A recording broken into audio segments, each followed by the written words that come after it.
Welcome back to the deep dive. Today we're diving into something pretty fundamental, the domain name system, or DNS. It sounds maybe a bit technical, maybe a bit dry, but it's actually become this really high-stakes battleground online, and it's all down to AI. So yeah, if you need a quick picture, DNS is often called the internet's phone book. That's a pretty good analogy. Right. It translates the website name you type in, like deepdivepodcast.com, into the numeric IP address your computer actually needs to, find the server. Basic digital plumbing. Mm-hmm. But our mission today is to show you how this basic utility is getting a massive AI upgrade. And that's creating these huge benefits for cybersecurity, but at the same time, bringing in some really serious risks around privacy and control. And we need to be clear about the stakes right from the start. Yeah. They're incredibly high. I mean, DNS isn't just where connections begin. It's often where vulnerabilities lie. Yeah. Our sources point to this really staggering number. Something like 92% of successful cyber attacks use DNS at some point. 92%. Wow. Yeah.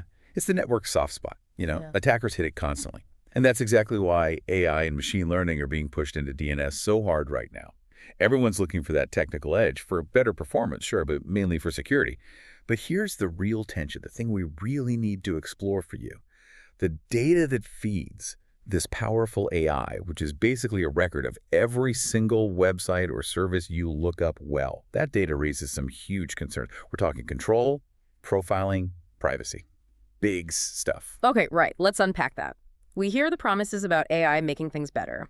How exactly is it transforming DNS right now, making it smarter and, crucially, safer? Well, the biggest shift is moving from reactive defense to something more proactive or even preemptive. Preemptive. Yeah, because DNS lookups happen right at the very start of a connection. It's literally the earliest possible moment you can spot an attack, often before it even reaches the target network. Traditional tools, often too slow. But these machine learning models, they're brilliant at spotting really subtle, malicious patterns, things humans or basic filters would totally miss. Okay, subtle patterns. Give us a feel for that, like things that look almost normal but aren't. Exactly. Think about domain generation algorithms, DGAs. Yeah.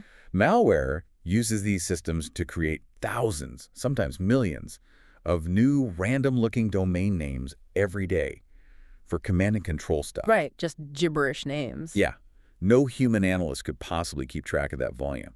But an AI model, it can see that statistical anomaly, the sudden weird lookups for domains that are clearly machine-generated and just block them instantly.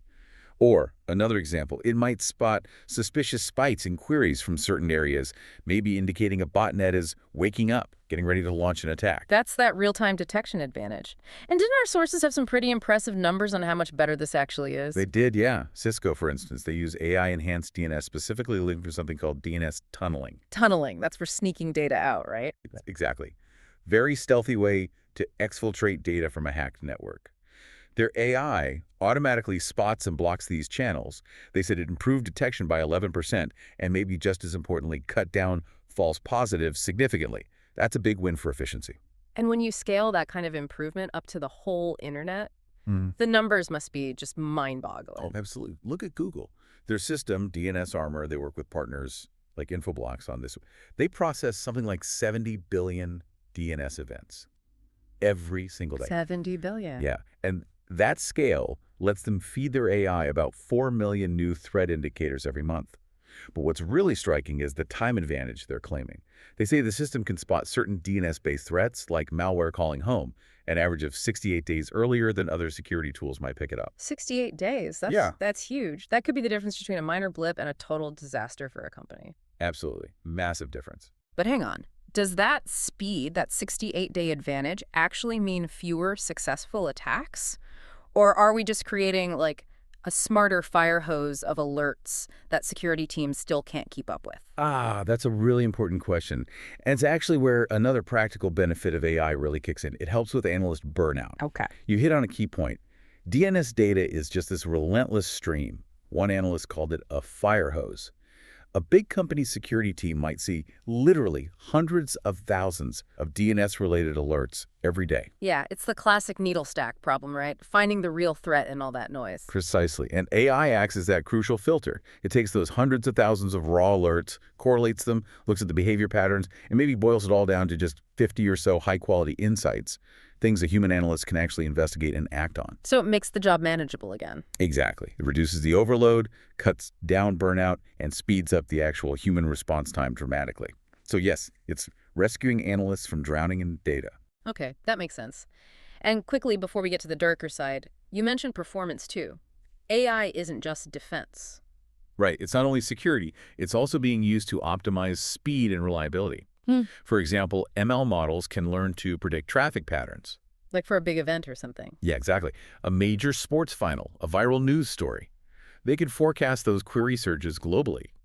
And then the system can pre-position DNS cache entries or adjust them on the fly, closer to where the demand will be. That cuts down latency, improves uptime. We're sort of heading towards this idea of an AI-powered DNS that just tunes itself constantly for the best speed and reliability worldwide. Okay. So AI makes DNS faster, safer, more efficient. It sounds like a necessary technical step forward. But to get that speed, that predictive security, it needs feeding with massive, constant streams of data. And this is where the good news kind of stops and the really deep concerns about data and privacy start to surface. Yeah, this is absolutely the double-edged sword. Every single thing you do online, every website visit, every app update, every background check your phone does it, generates a DNS query, that complete log of queries. It's an incredibly detailed map of your online life, a real digital goldmine. Let's maybe start with the positive use of that gold mine. Because, security researchers do need large data sets to train these AI models effectively. They absolutely do, and their efforts to do this responsibly. Yeah. Take the EU's DNS4 EU project. Right, the European alternative. Exactly. It was set up partly to provide a local high-security option, not reliant on U.S. giants. And they explicitly say they share anonymized logs with vetted cybersecurity researchers. The idea is to train ML models to spot those big macro patterns like a sudden global spike in lookups for a brand new domain. That's often a huge red flag for a large-scale phishing attack starting up. Okay, so that sounds like responsible, aggregated data use for the common good. But the step from anonymized threat intel to personalized privacy risk feels pretty small and potentially very profitable. It's a slippery slope, definitely. And this is where we bump into the serious commercial and governmental issues. Those DNS logs, when you start combining them, they become immensely powerful. Now, the big public DNS providers, your Googles, your Cloudflares, they generally insist they don't sell your raw query data. But some other DNS providers, maybe smaller ones, or those focused differently, they absolutely do monetize these query streams. They sell bulk data to third parties. Wow. And AP&US, the Internet Registry for the Asia-Pacific region, they put out a really stark warning about this. They pointed out that when this bulk DNS data gets sold, data brokers can then combine it with other data they have, like your identity data. Oh, linking it back to individuals. Exactly. And suddenly you have this incredibly rich profile, a marketing profile, surveillance profile, whatever. Their chief scientist actually called it the monetization of the end users, your browsing, your interests, maybe even health queries, Yeah. all compiled into a dossier. And if commercial data brokers can piece that together, you have to assume governments with AI tools can monitor activity on just an unbelievable scale. Precisely. AI doesn't just boost security detection. It boosts surveillance efficiency, too. It can sift through billions, maybe trillions, of DNS queries in near real time, looking for automated patterns of interest. Meaning Meaning it could flag every user who looks up certain watch-listed domains, or users searching for privacy tools like Tor, or maybe users reading opposition blogs in certain countries. The potential for misuse is enormous. And this isn't just theoretical fear-mongering, is it? There have been real policy fights about this already. Oh, absolutely. There was a really critical example in 2023 in France.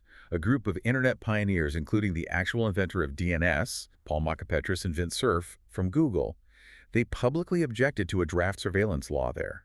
They warned that the exact same DNS blocking and monitoring infrastructure that was designed to fight things like fraud or child exploitation, well, in the wrong hands, it could just as easily be adapted to suppress internal dissent, censor outside information, and surveil dissidents and journalists. Wow. So the tool built for defense is identical to the tool needed for control. Functionally identical. That's the core problem. Which raises this massive question about the internet structure. If you need this fire hose of data and incredible computing power to run an intelligent preemptive DNS service, Doesn't that inevitably lead to monopolization, to huge centralization risks? That really is the heart of the matter, isn't it? Who can actually afford to build and operate a global AI-enhanced resolver system crunching 70 billion queries a day? Not many. Right. Only a handful of the biggest tech giants, Google, Cloudflare, Cisco, maybe a few others. And that level of centralization creates this huge single point of control and potentially a single point of catastrophic failure, too. Yeah. One technologist we read put the implication really starkly. He warned that if DNS resolution ended up being dominated by just one provider globally, that provider could refuse to resolve a name. And through this action, that name would effectively disappear from the internet. That's terrifying, the power to just erase something from the internet. It's immense power. Digital censorship wielded potentially by a private company acting as a gatekeeper. Which could be used for security, sure, but also for commercial reasons or political pressure. Exactly. It creates this incredibly powerful bottleneck. And it's a major reason why the EU launched that DNS for EU initiative we mentioned. They explicitly wanted to reduce reliance on the big US tech giants, bolster what they call digital sovereignty. Okay, so that's the structural risk. What about technical fixes for privacy? We hear about things like DNS over HTTPS, DOH, and DNS over TLS, DOT. Do they solve the problem? Do they stop people seeing your queries? They definitely help Hmm. a lot, but they don't fix the centralization issue. Let's be clear. DOH and DOT are vital steps forward. They encrypt your DNS query stream. So people on your local network can't snoop anymore. Right. Historically, DNS queries were sent totally unencrypted, in Right. plain text. Anyone on your Wi-Fi, your ISP, they can see every site you visited. Encryption closes that massive leak. It's a huge privacy win. And on top of that, you have some nonprofit services like Quad9 or Mulvad DNS who make a big deal about their strict audited no-logging policies. They're trying to offer a genuinely private alternative. But even with encryption, you're still sending all that sensitive browsing data somewhere, right? You're just moving your trust from the network itself to the company running the DNS resolver. That is the absolute crucial caveat. Encryption protects the query in transit, but the resolver operator at the end still sees it. You have to trust them not to misuse that data. And skepticism is still pretty high because the data does exist, at least temporarily, on their servers. It is logged internally even if they promise to anonymize it or aggregate it quickly. And we can actually link this straight back to that EU initiative again, can't we? The pushback they got. Exactly. Even DNS for EU, which was specifically designed to be anti-monopoly and pro-sovereignty, faced criticism from privacy advocates. Why? Because their policy involved logging all queries anonymized, yes, but for up to 6 months. 6 months is a long time. It is. And as one European Parliament member pointed out, keeping any DNS data that long, no matter the good intentions, comes with risks. As soon as you create that big repository of data, it becomes a target for hackers, for data brokers, maybe for government overreach down the line. And tying this all back to the AI doing the analysis, we hit a transparency wall, don't we? How do we even know what these resolvers are doing with the data they log, even if they claim they don't sell the raw stuff? That's a huge problem. Most of the AI being applied here for security or performance, it's happening inside proprietary systems. Yeah. They're essentially black boxes. Right. You, the user, you don't know the exact rules they use to decide what's suspicious. You don't know precisely how your query data might be used to train their models. Civil liberties groups are pushing hard for transparency here. They argue, quite reasonably I think, that users need some way to know if their personal queries are feeding AI models or potentially contributing to profiling algorithms. Without that transparency, building real trust is basically impossible. Okay, this has been quite a journey. We started with DNS as just the internet's simple phone book. Now we see it as this intelligent guardian, capable of stopping major cyber threats weeks ahead of time. But then we found that the sheer scale of data needed to make it that smart creates these profound risks. Risks of centralization, surveillance, losing control over our own digital lives. Yeah, the central conflict is really stark, isn't it? The very same AI capability that lets DNS preempt huge cyber attacks, which is undeniably a good thing for society. That same capability, if it gets too concentrated or isn't properly regulated, could enable really sophisticated surveillance or even outright censorship. And this isn't just a tech problem for engineers to solve alone. It demands a really urgent, broad debate. We need policymakers, civil liberties experts, and frankly, all internet users involved. So we'll leave you, the listener, with this final thought to chew on. Given these incredibly high stakes for security on one hand and civil liberties on the other, where should we focus next? Should the future of DNS involve much more government regulation, more oversight of these giant AI systems and the data they consume? Or is the answer more technical? Should we be pushing harder to further decentralize DNS itself? Maybe using things like blockchain or peer-to-peer systems to spread out the control so no single provider has too much power, even if that might mean trade-offs in speed or maybe immediate security effectiveness. What's the right balance? How do we keep the internet safe, but also open and private all at the same time? Something to think about the next time you type a web address. Thanks for diving in with us today. And maybe take a moment to check out how your current DNS provider, whether it's your ISP by default or a public one like Google or Cloudflare, or maybe something else, find out how they handle logging, data retention, and their use of AI. You might be surprised at what you find, or maybe what you don't find.